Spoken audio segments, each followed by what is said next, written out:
Booth level অফিসাররা বাড়ি বাড়ি গিয়ে ফর্ম বিলি করছেন, ভোটারদের বুঝিয়ে দিচ্ছেন সম্পূর্ণ ফর্মটি কিভাবে ফিল আপ করতে হবে, অর্থাৎ এনুমারেশন ফর্ম যেটি রয়েছে সেই ফর্ম নিয়ে কিন্তু ভোটারদের বাড়ি বাড়ি তালিকা মিলিয়ে বিএলওরা পৌঁছে যাচ্ছেন। আমি এই মুহূর্তে রয়েছি পার্ক সার্কাস এলাকায়, কথা বলবো সরাসরি যিনি বিএলও রয়েছেন তার সঙ্গে।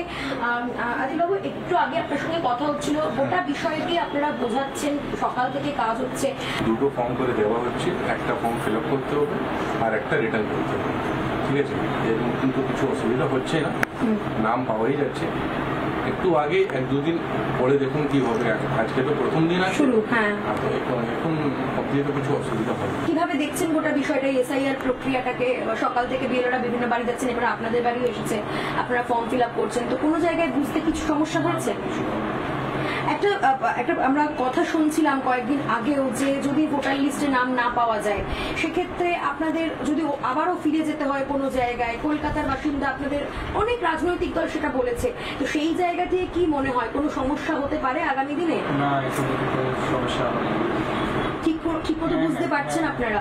এই ফর্ম বুঝতে কোনো সমস্যা বা কোনো অসুবিধা কি হচ্ছে ম্যাডাম? বিএলও ঠিকভাবে বুঝিয়ে দিচ্ছেন আপনাদের? আচ্ছা, প্রথম থেকে অনেক যারা পার্টি রয়েছে, মানে রাজনৈতিক যারা দল, তৃণমূল, তারা অনেক সময় বলেছে যে আপনাদের নাম যারা, অর্থাৎ সংখ্যালঘু যারা পরিবার রয়েছে তাদের নাম ভোটার তালিকায় হয়তো থাকবে না, এসআইআর হলে বাদ যেতে পারে, তো সেই জায়গা থেকে কোনো ভয় বা কোনো আতঙ্ক এই ফর্ম নিয়ে কি আপনাদের মনে হচ্ছে, নাকি সবটা সুন্দর করে বুঝতে পারছেন? আপনাদের কোনো ভয় নেই, আতঙ্ক নেই?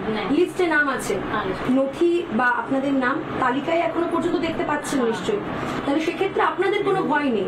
এসআইআর নিয়ে আপনারা কি বলবেন, এটাকে আপনারা সমর্থন করছেন না করছেন না? মানে এটা আপনাদের ঠিক মনে হচ্ছে? এসআইআর ঠিক মনে হচ্ছে?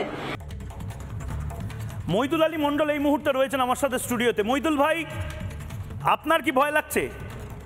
আপনাকে বাইরে চলে যেতে হবে, আমাকে বাইরে যেতে হবে, এরকম কিরকম মনে হচ্ছে কিছু?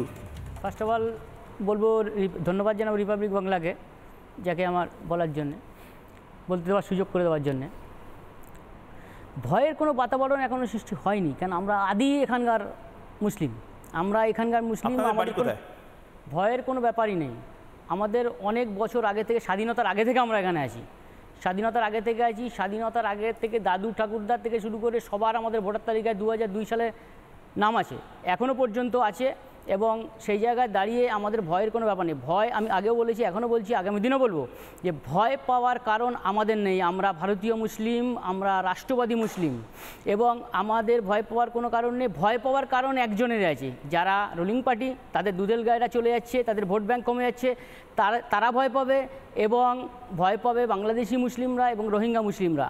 এদের ভয় পাওয়ার কারণ আছে, আমাদের ভয় পাওয়ার কোনো কারণ নেই, কারণ আমরা এখানকার আদি, এখানে ছিলাম, আছি, থাকবো। সেই কনফিডেন্সটা আমাদের মধ্যে আছে এবং ছিল, যে আমাদের এখান থেকে কেউ পার করবে না, কেউ তাড়াবে না। কেন তাড়াবে আমাদের? আমরা স্বাধীনতার আগে থেকে আছি, এখনও এখানে থাকবো। আমাদের দাদু ঠাকুরদারও এখনও পর্যন্ত লিস্টে নাম আছে, আমার নিজেরও লিস্টে 2002 সালের ভোটার লিস্টে নাম আছে।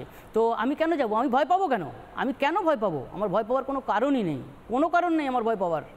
সেই জন্য আমি কোনো ভয় পাচ্ছি না, এবং আমি চাই এসআইআর হোক। আমরা তো বরাবরই বলে এসেছি এসআইআর হোক। এসআইআর হলে আমাদের ভালো, ভারতীয় মুসলিমদের ভালো। কেন বাংলাদেশ থেকে এসে যারা আমাদের অধিকারে ভাগ বসাচ্ছে, এবং আমাদের রোহিঙ্গারা যারা ভারতে ঢুকে যারা আমাদের অধিকারে ভাগ বসাচ্ছে, আমাদের যেটা প্রাপ্য ছিল সেখানে ওরাও একটা অংশীদার হয়ে যাচ্ছে, সেখানে আমরা বঞ্চিত হয়ে যাচ্ছি।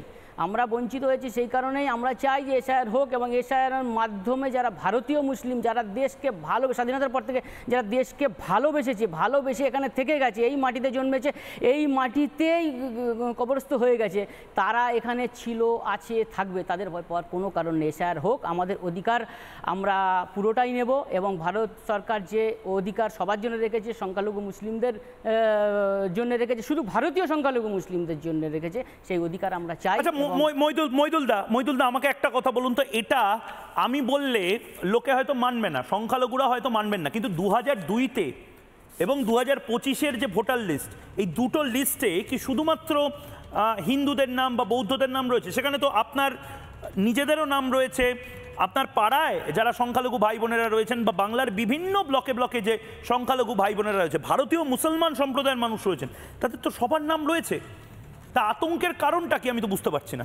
আতঙ্কের কারণ আমি আগেও বলেছি, এখনও বলছি যে আতঙ্কের কারণ আমাদের কোনো কারণই নেই আতঙ্কের হওয়ার, আতঙ্কিত হওয়ার কোনো কারণ নেই। আমরা যারা আদি ওখানকার, আমরা যে জায়গায় কনস্টিটিউশনের মধ্যে আমরা থাকি, তা আমরা ভয় পাওয়ার কোনো কারণ নেই। ভয় পাবে, আমি আগেও বলেছি এখনও বলছি, ভয় পাবে তৃণমূল সরকার, ভয় তাদের দুধের গাইগুলো চলে যাচ্ছে। ভোটার যারা ভোট ব্যাংক করে রেখেছে, যাদের ভোট ব্যাংক করে রেখে যারা বরাবর যারা জিততো, যেখানে হারার কথা সেখানে জিততো, শুধু এই ঘুষবাইটিদের জন্য জিততো, এইসব ভোটারদের জন্য, বাংলাদেশি এবং রোহিঙ্গা ভোটারদের জন্য জিততো, সেই জায়গাটায় দাঁড়িয়ে তারা চলে যাচ্ছে, মানে ভয় তারা পাবে। আমরা ভারতীয় মুসলিম আমরা পাবো না। আমরা চাইছি এসআইআর হোক, আমরা বরাবর বলেছি এসআইআর হোক, এসআইআর হোক, কিন্তু কোনো মানে এরপরে থেকে 2002 পর থেকে 23 বছর হয়ে গেল, এখনো পর্যন্ত এসআইআর হয়নি। এবং আমরা এখন খুশি। আমরা সেন্ট্রাল নির্বাচন কমিশনকে ধন্যবাদ জানাবো। সেন্ট্রাল নির্বাচন কমিশনারকে কেন জানাবো, তার কারণ হচ্ছে যে তারা এতদিন পর যে এসআইআরটা করছেন এবং আমাদের অধিকার আমরা ফিরে পাবো। যারা ঘুষবাইটি তারা বিতাড়িত হচ্ছে এবং সেই জায়গায় আমাদের পূর্ণ ক্ষমতা এবং পূর্ণ যে প্রাপ্য সেটা আমরা ফিরে পাবো। সেটার জন্য আমরা সেন্ট্রাল নির্বাচন কমিশনকে ধন্যবাদ জানাচ্ছি।